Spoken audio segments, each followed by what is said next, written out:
लंबी उड़ान के बाद अंबाला एयरबेस पर लैंड हुए पांचों राफेल विमान। अंबाला में पूरी तैयारियों के साथ रिसीव किया गया विमान। रक्षा मंत्री राजनाथ सिंह ने वायुसेना को दी बधाई। सुशांत केस में सुशांत के भाई ने किया बड़ा खुलासा। कहा, घटना के बाद कुछ बातें पता चली तब एफआईआर दर्ज कराई गई। एसडीएमसी में टैक्स बढ़ाए जाने के विरोध में आम आदमी पार्टी का प्रदर्शन के दौरान पुलिस ने हिरासत में लिए गए कार्यकर्ता एमसीडी से टैक्स बढ़ाने के फैसले को वापस लेने की मांग। भारतीय वायुसेना की शक्ति में आज बढ़ोतरी हुई है। फ्रांस से 5 राफेल फाइटर जेट्स अब इंडिया आ चुके हैं। इन सभी फाइटर जेट्स ने अंबाला एयरबेस पे आज लैंड किया, जहां पर इनका जोरों शोरों से स्वागत किया गया। देखें ये रिपोर्ट। आखिरकार भारत को जिस पल का इंतजार था वो पल आ गया है। लंबी उड़ान के बाद भारतीय वायुसेना के बेड़े में 5 राफेल विमान शामिल हो गए हैं। इन फाइटर विमानों की अंबाला एयरबेस पर हैप्पी लैंडिंग हो गई है। अंबाला में पूरी तैयारियों के साथ इनको रिसीव किया गया, जो कि भारत के लिए एक ऐतिहासिक पल है।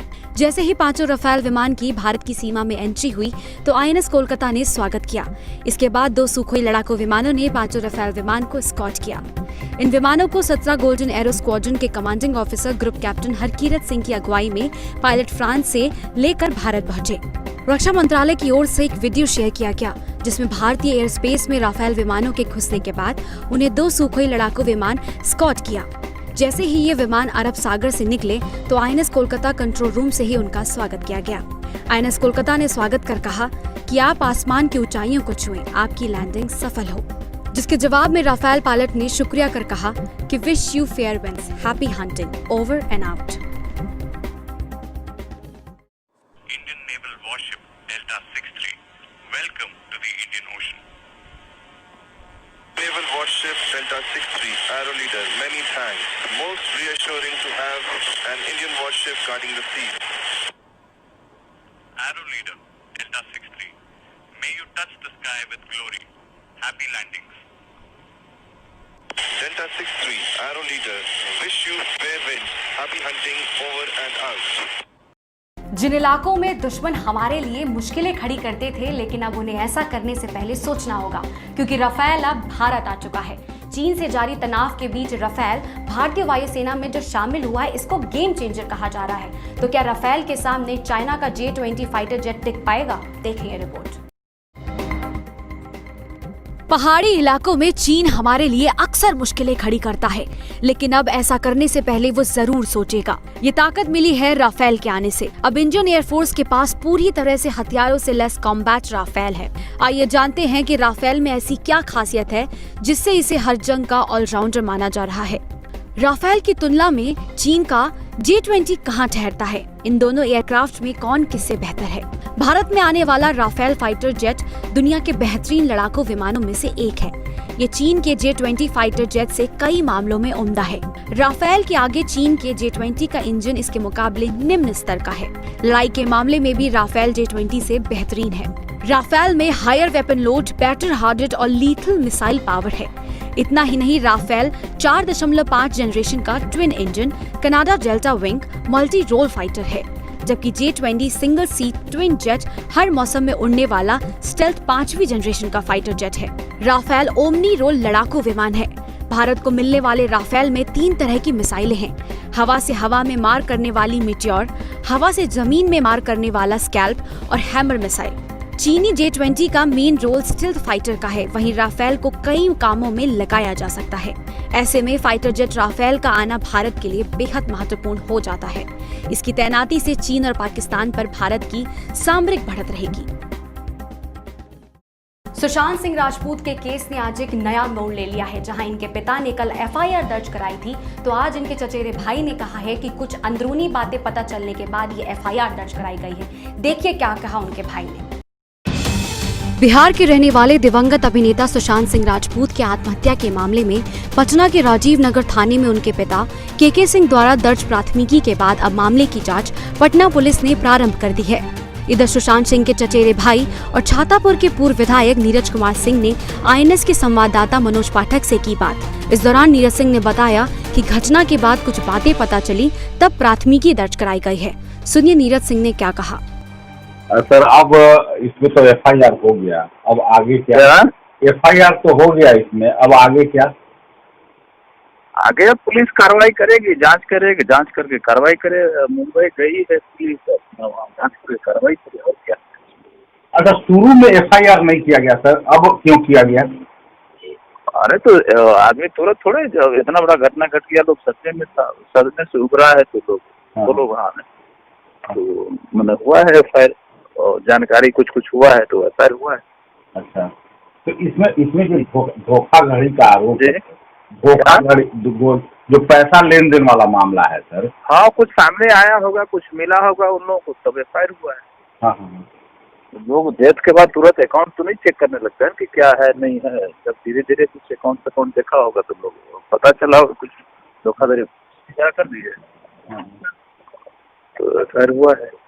अच्छा, तो आप लोग मैंने पुलिस मैंने जो सीबीआई है या बिहार पुलिस, सीबीआई है, बिहार पुलिस है, महाराष्ट्र पुलिस है, अब किस पर ज्यादा विश्वास करके आगे बढ़ा जाए? अगर एफआईआर तो पहले देखे जिसको। हाँ, मैंने सीबीआई का क्या है जो अब आज भी सीबीआई के बहुत सारे लोग जैसे भाजपा, कांग्रेस, सबको करने की अच्छी है।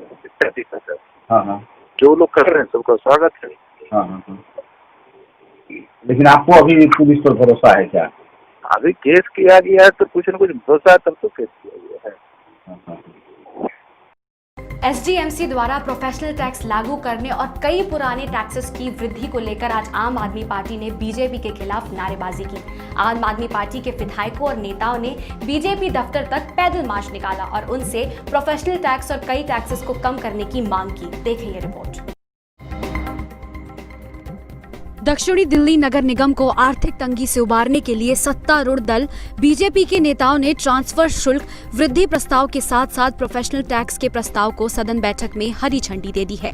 हालांकि इस प्रस्ताव के बाद आम आदमी पार्टी के कार्यकर्ताओं ने जमकर विरोध प्रदर्शन कर दिया। वहीं बुधवार को आम आदमी पार्टी के कार्यालय से बीजेपी ऑफिस तक धरना प्रदर्शन किया। इस दौरान आप के कार्यकर्ताओं ने जमकर हंगामा किया। साथ ही कार्यकर्ताओं ने चेतावनी दी कि अगर बीजेपी ने टैक्स वापस नहीं लिया तो आप पार्टी पूरी दिल्ली में धरना प्रदर्शन करेगी और आंदोलन करेगी। सैकड़ों की संख्या में कार्यकर्ता मौजूद रहे, लेकिन कोरोना काल में जिस सोशल डिस्टेंसिंग को लेकर सावधानी बरतने को कहा जा रहा है, प्रदर्शन के दौरान सोशल डिस्टेंसिंग का कोई नामो निशान नहीं दिखा। दरअसल साउथ एमसीडी ने प्रॉपर्टी टैक्स पर कई तरह के नए कर लगाए हैं। सभी तरह के प्रॉपर्टी मालिकों को अब प्रॉपर्टी टैक्स पर प्रोफेशनल टैक्स भी देना होगा, जिससे टैक्स कैलकुलेशन दुगना हो जाएगा। इसके अलावा banquet hall, club, recreation park, community centre और प्राइवेट स्कूलों के प्रॉपर्टी टैक्स में भी ऑक्यूपेंसी फैक्टर के बढ़ने से इजाफा होगा, जिसको लेकर लोगों में भी रोष है। आपको बता दूं, सबसे पहले मैं एमसीडी को ये कहना चाहता हूँ, जिस तरीके से एमसीडी अपना रवैया जबरदस्ती थोपे जा रही है, ये बहुत ही गलत है। और जिस तरीके से कोरोना काल चल रहा है, कोरोना काल के अंदर इस टैक्स को ऐसी क्या इमरजेंसी थी कि इस टैक्स को कोरोना काल में लाना पड़ा। ठीक है, इसके बारे में आपको थोड़ा सा ब्रीफ कर देता हूँ। जैसे कि जिन लोगों की आमदनी 50,000 रुपए से कम है, उन लोगों को कोई टैक्स देने की जरूरत नहीं है। बात करते हैं प्रोफेशनल टैक्स की। जो प्रोफेशनल टैक्स है 50,000 से लेकर 75,000 रुपए जिसकी आमदनी है, उसको 1,200 रुपए पे करना पड़ेगा। लोगों को खाने पीने की इस समय बड़ी समस्याएं हैं और उधर एक टैक्स और लग जाएगा, तो वो बेचारे किस तरीके से पे करेंगे। आप भी एक डॉक्टर हैं, तो अभी इस टाइम पूरे भारत की या पूरे इंडिया की, पूरे वर्ल्ड की इस टाइम स्थिति खराब है, चाहे वो छोटा या बड़ा हो, तो उस चीज़ को लिए क्या कहना चाहेंगे सर आप? स्थिति तो कोरोना जैसी महामारी जो बीमारी है उसकी वजह से हुई है। इसमें सभी लोगों के काम धंधे खत्म हो चुके हैं, जो अब लोग कितना जोड़ के भी रखेंगे, पूरी लाइफ तो नहीं खा सकते। और अभी काम धंधे पूर्ण रूप से खुले भी नहीं, सब कोई दिक्कत है, मतलब कुल मिला छोटे से लेके बड़े तक तबके को सबको परेशानी है। क्योंकि अगर जब लेबर ही काम नहीं करेगी तो कुछ भी क्या करेगा। तो टैक्स देना तो ना तो बड़े आदमी के हित में रहेगा, ना छोटे आदमी के हित में रहेगा। दूसरी तरफ अनाधिकृत कॉलोनियों में भी राहत देते हुए साल 2004-05 और साल 2018-19 तक के गृह कर को माफ कर राहत दी है। इसके अलावा सदन में प्रस्तुत विद्युत कर को वापस कर दिया गया है। देश में कोरोना वायरस के मामलों में रोजाना इजाफा हो रहा है। अब देश में कोरोना वायरस के मामलों का आंकड़ा 15 लाख के पार हो चुका है। इस बात का अंदाजा इसी से लगाया जा सकता है कि पिछले 2 दिनों में करीबन 1 लाख केसेस की पुष्टि हुई है। देखें यह रिपोर्ट। देश में कोरोना वायरस के मामले दिन प्रतिदिन बढ़ते ही जा रहे हैं। संक्रमितों की संख्या में लगातार इजाफा हो रहा है। देश में कुल संक्रमितों की संख्या अब 15 लाख के पार हो गई है। वहीं मौत का आंकड़ा भी तेजी से बढ़ रहा है। पिछले 24 घंटे में 48,513 नए मामले सामने आए हैं। वहीं 768 लोगों की मौत हुई है। एक्टिव केसेस की संख्या 5,09,447 है, यानी कि देश में अभी 33.26% एक्टिव केसेस हैं, 64.50% इलाज के बाद ठीक हो चुके हैं और 2.23% लोग अपनी जान गंवा चुके हैं। सबसे ज्यादा एक्टिव केसेस महाराष्ट्र में है। महाराष्ट्र में करीब 1,44,000 संक्रमितों का अस्पताल में इलाज चल रहा है। इसके बाद दूसरे नंबर पर तमिलनाडु, तीसरे नंबर पर दिल्ली, चौथे नंबर पर आंध्र प्रदेश और 5वें नंबर पर कर्नाटका है। इन 5 राज्यों में सबसे ज्यादा कोरोना केसेस की पुष्टि हुई है। एक्टिव केसेस मामले में दुनिया में भारत का तीसरा स्थान है, यानी कि भारत ऐसा तीसरा देश है जहां फिलहाल सबसे ज्यादा संक्रमितों का अस्पताल में इलाज चल रहा है।